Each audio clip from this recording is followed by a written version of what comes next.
Assalamualaikum warahmatullahi wabarakatuh. Kita berjumpa kembali pemirsa, khususnya Anda siswa-siswi sekolah menengah atas. Kali ini kita akan membahas struktur dan fungsi sel bagian yang kedua, organel sel. Ini merupakan kelanjutan dari bagian yang pertama di video yang lain. Mari kita lihat bersama-sama. Organel sel atau organ kecil merupakan bagian isi sel di dalam sitoplasma. Jadi sel itu ada 3 bagian pokok. Yang pertama membran plasma atau membran sel, kemudian sitoplasma, dan yang ketiga adalah organ sel ini. Nah, organel sel itu memiliki bentuk seperti kantong-kantong bermembran yang masing-masing memiliki fungsi yang tertentu. Jadi dalam satu sel itu ada beberapa macam organel yang masing-masing nanti memiliki membran masing-masing. Nah, beberapa organel adalah sebagai berikut.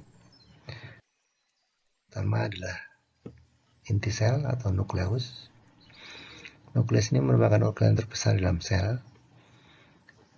yang terdapat di semua sel eukariotik, kecuali sel-sel pembuluh fluid dewasa ya pada tumbuhan ya, dan sel darah merah mamalia dewasa itu tidak mengandung inti sel.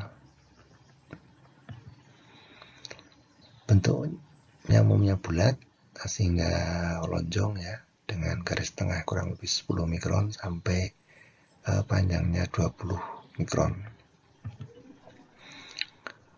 Nah, pada umumnya untuk tiap satu sel itu memiliki satu inti sel, tapi ada beberapa sel yang memiliki lebih dari satu. Misalnya paramecium itu memiliki ada 2 inti ya, yaitu mikronukleus dan makronukleus. Mikronukleus itu nanti berfungsi pada saat proses reproduksi. Nah, nukleus memiliki peran yang sangat penting bagi kehidupan karena ia mengendalikan seluruh kegiatan sel. Jadi, kegiatan sel itu yang mengendalikan adalah inti sel ini.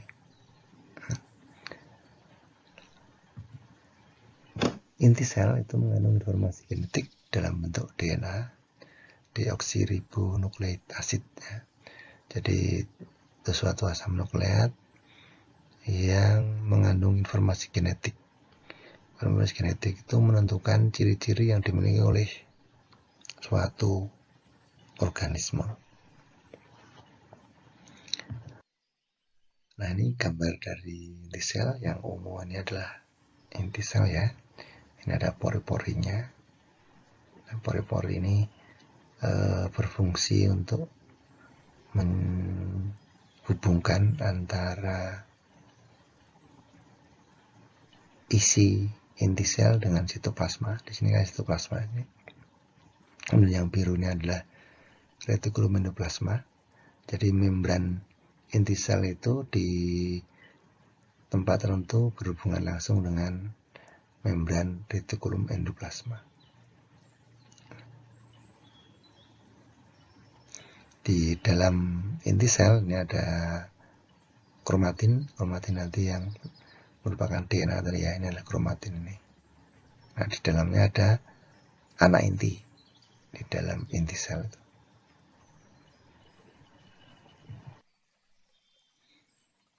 Kemudian organel yang kedua adalah mitokondria. Mitokondria itu berbentuk bulat sampai batang dengan ukuran antara 0,2 sampai 5 mikron ya. Nah, jumlahnya itu tiap sel berbeda-beda, dari yang hanya beberapa buah sampai ribuan buah per sel ya. Nanti tergantung dari selnya. Mitokondria itu berfungsi untuk menghasilkan energi. Jadi energi yang digunakan oleh suatu organisme itu dihasilkan oleh mitokondria ini. Sehingga ini ya sangat penting karena menghasilkan energi. Kalau tidak ada energi, organisme itu tidak bisa melakukan apapun. Jadi proses di mitokondria inilah terjadi proses pengubahan glukosa menjadi energi dengan menggunakan oksigen. Jadi glukosa dipecah dan akan menghasilkan energi. Nah, sel-sel yang aktif yang mengeluarkan energi yang lebih banyak itu memiliki jumlah mitokondria yang lebih banyak. Contoh misalnya sel-sel hati itu mengandung lebih dari 1000 mitokondria. Contoh yang lain misalnya sel-sel otot itu juga memiliki mitokondria yang banyak. Karena otot itu berperan dalam proses pergerakan organisme. Setiap mitokondria itu dibungkus oleh suatu membran ganda, yaitu membran luar dan membran dalam. Yang strukturnya itu merupakan lapisan ganda molekul fosfolipid. Ini struktur yang pada umumnya terdapat pada membran-membran yang lain juga ya, sama. Membran dalam itu memiliki struktur yang berlipat-lipat yang disebut dengan krista. Nah, ini bentuk mitokondria seperti ini, jadi bentuknya seperti batang ya, memanjang seperti ini. Membrannya ada membran luar dan membran dalam yang berlekuk-lekuk yang disebut dengan krista ini. Kemudian di dalamnya ada matriks yang isinya ada zat-zat ya, jadi cairan berserta zat-zatnya, ini namanya matriks. Ada enzim-enzim dan sebagainya di sini. Disinilah produksi energi itu berlangsung. Nah, krista ini kenapa berlekuk-lekuk? Karena ini nanti berperan dalam proses pembentukan energi. Supaya permukaannya lebih luas, maka dia berlekuk-lekuk seperti ini. Sehingga semakin luas permukaan, proses pembentukan energi menjadi lebih banyak.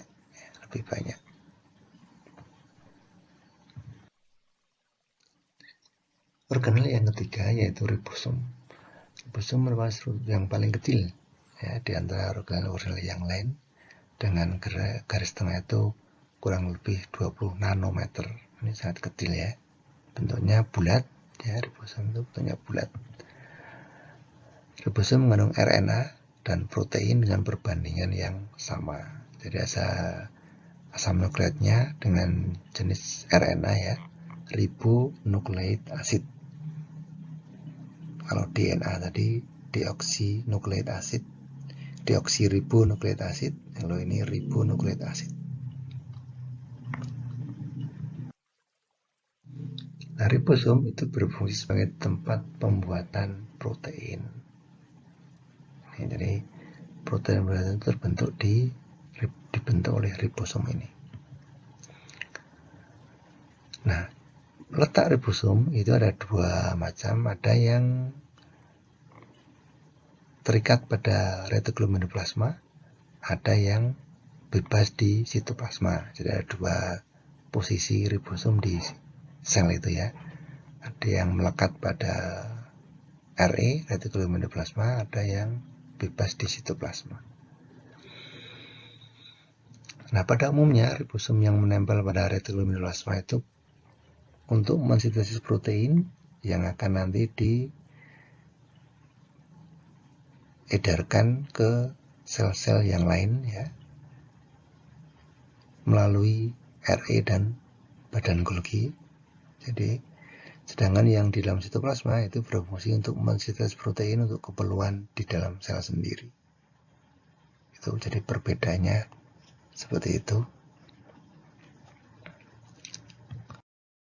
Nah, ini gambarnya, yang ini nukleus nukleus ya. Kemudian ini retikulum endoplasma. Dan yang bulat-bulat inilah ribosom yang menempel di retikulum endoplasma. Sedangkan yang ini ribosom yang bebas di sitoplasma. Ini disebutnya free ribosom. Ini ribosom yang menempel di retikulum endoplasma.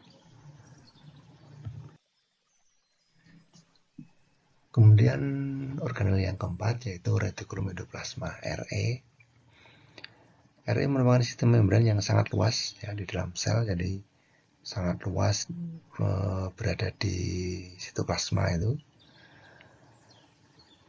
yang tampak seperti rongga atau tabung pipih yang saling berhubungan sehingga menutupi sebagian besar sitoplasma. Jadi ini sangat luas sehingga hampir menutupi sebagian besar sitoplasma. Retikulum endoplasma itu ada dua jenis, yaitu retikulum endoplasma kasar atau disebut juga dengan retikulum endoplasma granuler yang banyak mengikat ribosom, dan retikulum endoplasma halus (RE agranuler) yang tidak mengikat ribosom. Jadi ada RE kasar dan RE halus. RE agranuler atau RE retikulum endoplasma agranuler mempunyai peranan dalam proses sekresi sel dan sintesis lemak atau penyusunan lemak, fosfolipid dan steroid. Sedangkan RE granuler berfungsi sebagai tempat sintesis protein. Karena memang RE granuler itu mengandung ribosom tadi ya, jadi fungsinya kaitannya dengan tadi sintesis protein. Sedangkan yang agranuler tidak ada hubungannya dengan proses sintesis protein. Yang agranuler.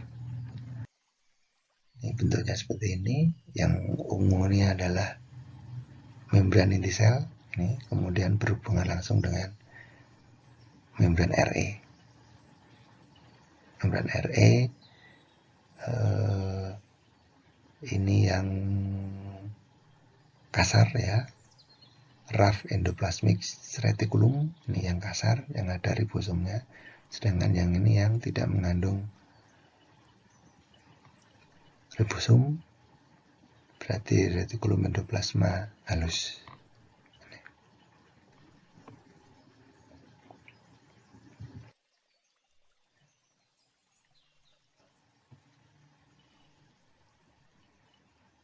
Kemudian organel yang selanjutnya adalah badan Golgi. Badan Golgi terdapat di semua sel kecuali sperma dewasa dan sel darah merah. Nah, itu juga keduanya tidak mengandung badan Golgi. Badan Golgi itu tampak seperti saluran yang tidak teratur, seperti susunan membran yang sejajar tanpa granula. Bagian tertentu saluran ini dapat membesar membentuk suatu kantong atau vesikula yang dapat berisi zat tertentu. Badan Golgi itu berfungsi sebagai organel sekresi zat. Jadi yang untuk pengeluaran zat itu dari sel ya, itu dilakukan oleh badan Golgi ini. Zat-zat tersebut dibungkus oleh badan Golgi dalam kantong-kantong tadi ya, vesikula tadi. Kemudian vesikula bergerak ke arah membran sel. Kemudian vesikula membuka dan mengeluarkan isinya keluar sel untuk proses sekresinya. Sekresi zatnya seperti itu. Gambar seperti ini. Nah, ini vesikula-vesikula. Ini ada posisi cis dan posisi trans. Ini vesikula yang baru akan terbentuk kalau ini sudah terbentuk.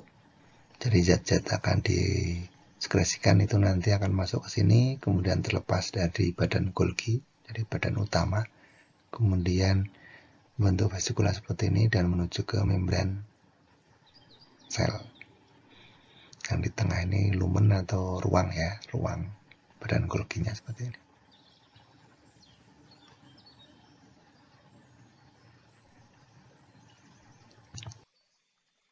Ini sama nih prosesnya. Ini RE ya, RE. Jadi misalnya ini badan Golginya akan mengangkut protein, maka protein itu berasal dari ribosom ya, di RE kasar seperti ini.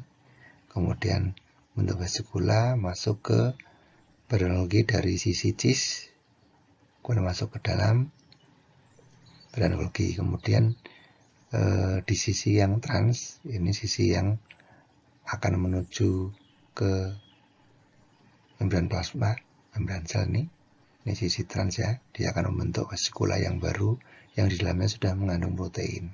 Kemudian di bawah menempel di membran plasma, membran sel, kemudian dia akan membuka dan isinya akan keluar. Seperti itu proses sekresinya. Sekresi zatnya ya, dalam hal ini contohnya sekresi protein.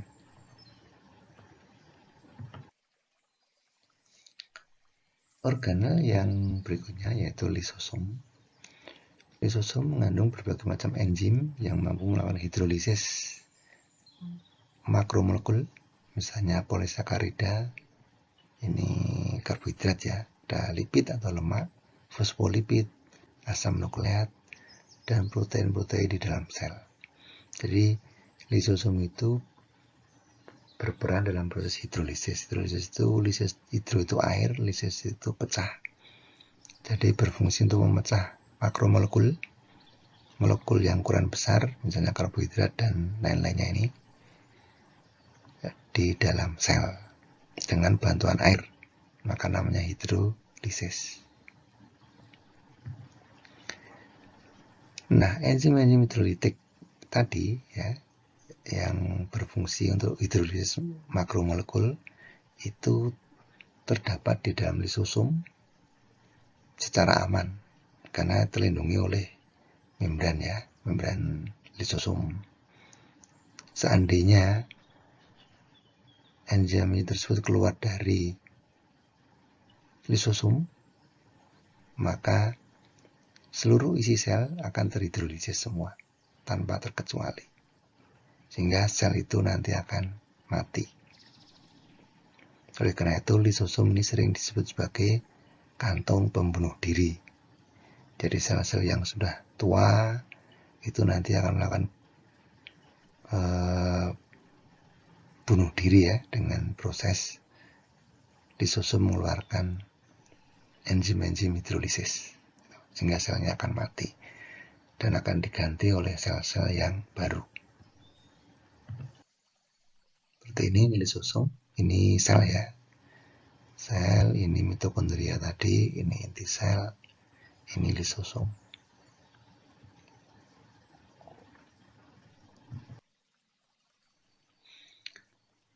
Organel yang berikutnya adalah peroksisom. Peroksisom itu besarnya hampir sama dengan lisosom ya, jadi cukup kecil nih dan dibatasi oleh membran tunggal. Jadi kalau membrannya ini hanya tunggal, yang peroksisom. Peroksisom dihasilkan oleh retikulum endoplasma, RE ya, RE.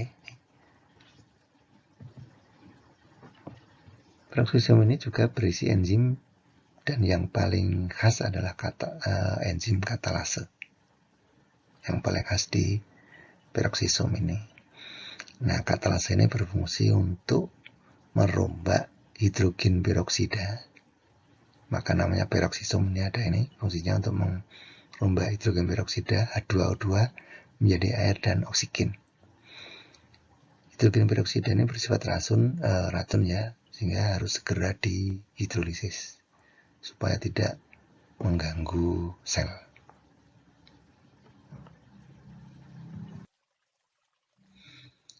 Organel yang selanjutnya adalah mikrotubulus. Mikro itu kecil ya, tubulus itu tabung ya. Jadi mikrotubulus itu seperti tabung atau silinder protein, dalam hal ini penyusunnya adalah zat protein yang sangat kecil ya, yang ini terdapat pada sebagian besar hewan dan tumbuhan. Diameternya kurang lebih 25 nanometer dengan diameter tabungnya, lubangnya itu 15 nanometer. Mikrotubulus ini bersifat kaku sehingga berfungsi untuk mempertahankan bentuk sel. Mikrotubulus juga berperan dalam proses pembelahan sel, yaitu dengan membentuk benang-benang gelindong yang berfungsi mengikat kromosom saat bergerak ke arah kutub sel. Ini spindle fiber atau benang-benang gelindong ini tersusun dari mikrotubulus. Nah, ini berfungsi nanti untuk mengikat kromosom yang akan bergerak ke arah kutub yang berlawanan. Ini mikrotubulusnya.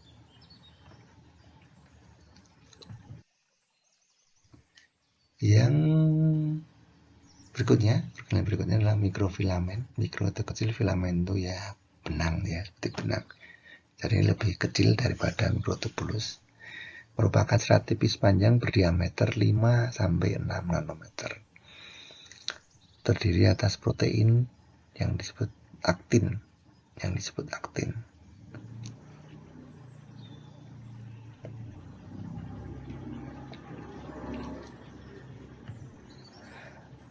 Mikrofilamen berperan dalam gerakan atau aliran sitoplasma. Jadi sitoplasma itu kan cairan, jadi ada gerakan. Nah, ini yang ikut berperan itu adalah mikrofilamen ini. Mikrofilamen ini juga merupakan ciri-ciri yang penting dalam sel yang berubah-ubah bentuknya. Misalnya sel-sel hewan itu sel yang bentuknya berubah-ubah, atau untuk organisme satu sel, misalnya paramecium dan lain-lainnya.